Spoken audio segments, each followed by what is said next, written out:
lasted up a life if you get cancer or something like that. And you have no way of knowing, other than if you're listening to this now, that it is easy and simple to cure cancer, any cancer, without fail, and at no cost. But the word is kept pretty secret. Now, I've discovered a few doctors that have learned this and have written books on it and so forth, but you don't hear about them. So one of the guys you mentioned in your book is Beeler. Am I pronouncing his name correctly? That's close, yeah. Okay, can you tell us a little bit about Beeler and to begin with? Well, Dr. Henry Beeler figured this out, and he went into hospitals where children, I have his book called The Incurables. He wrote another one called Food is Your Best Medicine, and I think Hippocrates started that some 2,400 years ago by explaining that food is your medicine is food. And he was right on with that.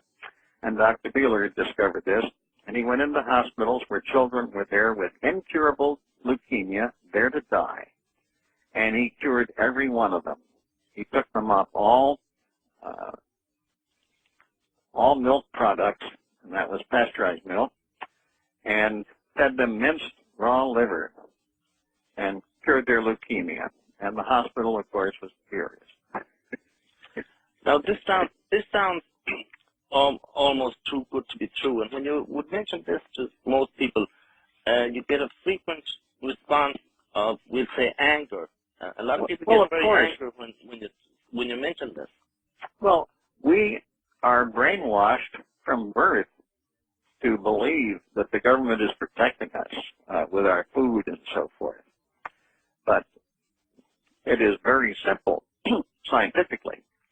And the scientists who have investigated human health say, look, if you feed your body the nourishment that it's designed to use and give it the exercise, sunlight, and sleep that it's designed for, it should be good for 120 to 200 years.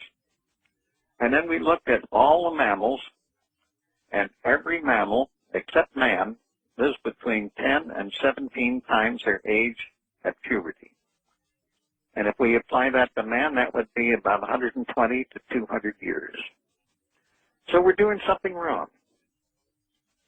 And what we're doing wrong is we're putting poisons in our body.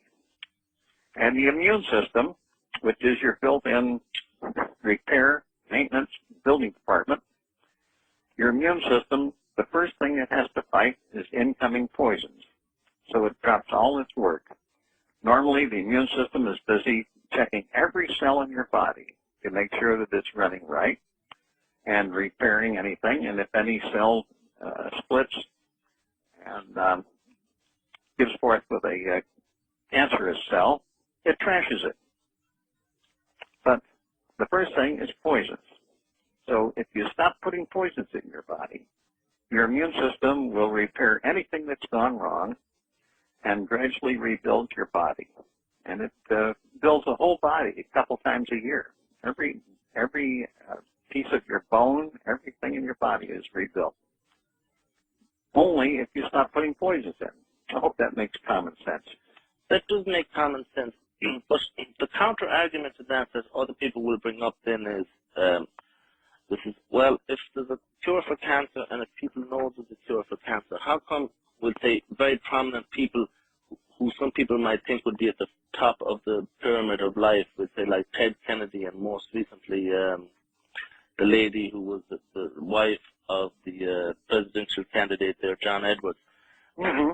Why have those prominent people who, for want of a better word, should be in the know, why didn't they try those cures? Because they are so brainwashed by the present system that they don't want to hear about anything else. When King Hussein of Jordan got leukemia, and he went to the Mayo brothers, and I tried to get truth to him about this because he was a personal friend of mine. And as a matter of fact, his brother introduced me to a group over there not long ago as a man who had done more for the Jordan and anyone other than the king. And I tried to get through to him, and there was no way to get that news through to him about how easy it is to cure his leukemia. And they killed him. And the money is in sickness. There is no money in health. But the sickness business is a $3 trillion business. And you don't want to mess with that. So, of course, when a person gets the word that he's got cancer, perhaps goes into some, well, I suppose the first reaction would be shell shock. And maybe right, and they go to the doctor, and the doctor, by by AMA law, has to treat them with the usual and give them radiation and so forth, which destroys the body, and eventually the 7% that survive that get cancer again because they're still doing what caused it in the first place. But the way you cure it is simple. You stop putting poisons in your body. The same way you cure anything else. Heck, we've got Stephen Hawking, the huge brain of physics, and he's going around on a go-kart because he has Lou Gehrig's disease. Yes, I think he has recently admitted that one of the bases of his career, I think it was in the Big Bang or whatever, he may have decided he made a mistake in his theory up to that, but regardless of him. I'm glad of that because the Big Bang is a bunch of baloney. And there's some good books on that subject. And but there was good reasons to look to that in the first place because they believed that the universe was expanding, and now they found that that's not true. But anyway, he's going around in a cart because he hasn't changed his diet. And if he changed his diet, he could be out running around and playing tennis and so forth. And it's simple. The poisons, I don't know how many you've read my book, so you know what the poisons are. Yes, I do. The simple ones are sugar, caffeine. 1 drop of pure caffeine injected into your body will kill you. That's how strong a poison that is. And we do that every day, several cups, right? Several cups indeed. Right. And then there's nicotine, and also a very addictive poison, just like caffeine is addictive. And alcohol, another addictive poison. But the main one, the most important one, is cooked food. When you cook food, it kills the vitamins, the phytonutrients, and the enzymes. The enzymes the body needs to digest it. And the immune system says, oh my God, poison, poison, poison, and rushes out every white cell it can find to fight it. And so we do that 3 meals a day.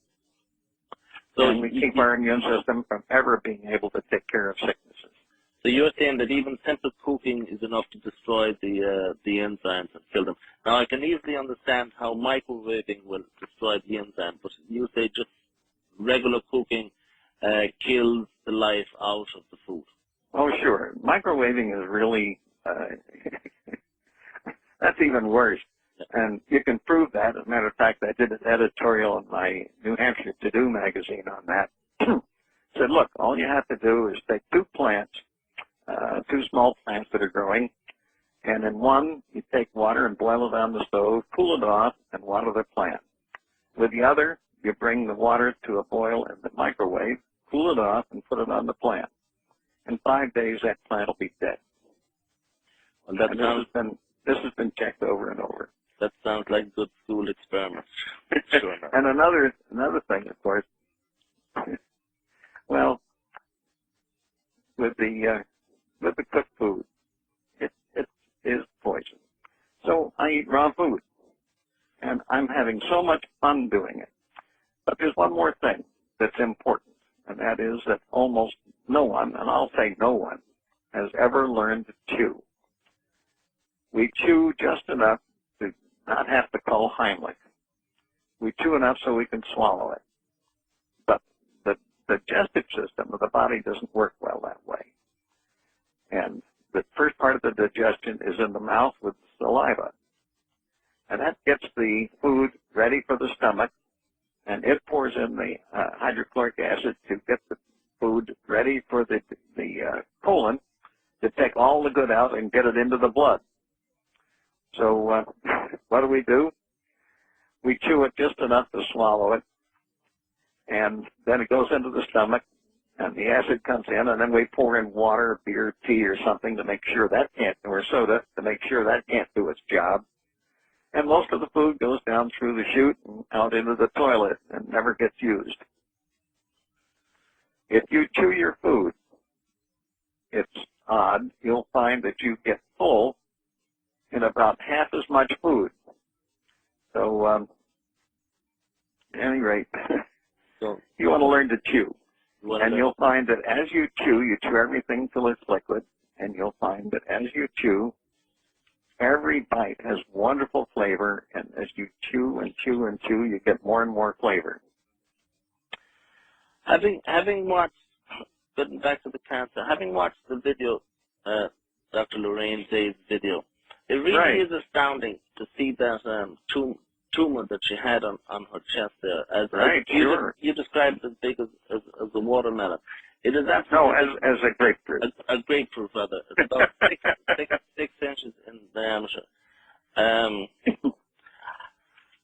So your method would be similar to what she proposes, more or less as the same thing: a raw food diet and plenty of water. And she also has the well, she does a lot of juicing too, which gets you started fast. I originally cottoned onto this. I got a book. One of my readers said, "Hey, have you read Maximize Immunity by Dr. Bruno Combi?" So I got the book, and it made sense. He said, "Look, in every research project with dogs and cats, those that cook food were only living half as long as those on raw food, and were getting cancer and heart disease and other illnesses. And the ones on raw food weren't." So, not being real stupid, Dr. Combi at Institut Combi in Paris started putting his patients on raw food diets. And I called him and I said, "Haven't you had some failures?" And he said, "Oh, yeah." I said, "In what illnesses?" He said, "I haven't had a failure in any illness. Cancer, AIDS, Alzheimer's, no failures. My only failures are people that went back on cooked food." And if you read a book called Goldox, you'll see the experiment that they did with rats.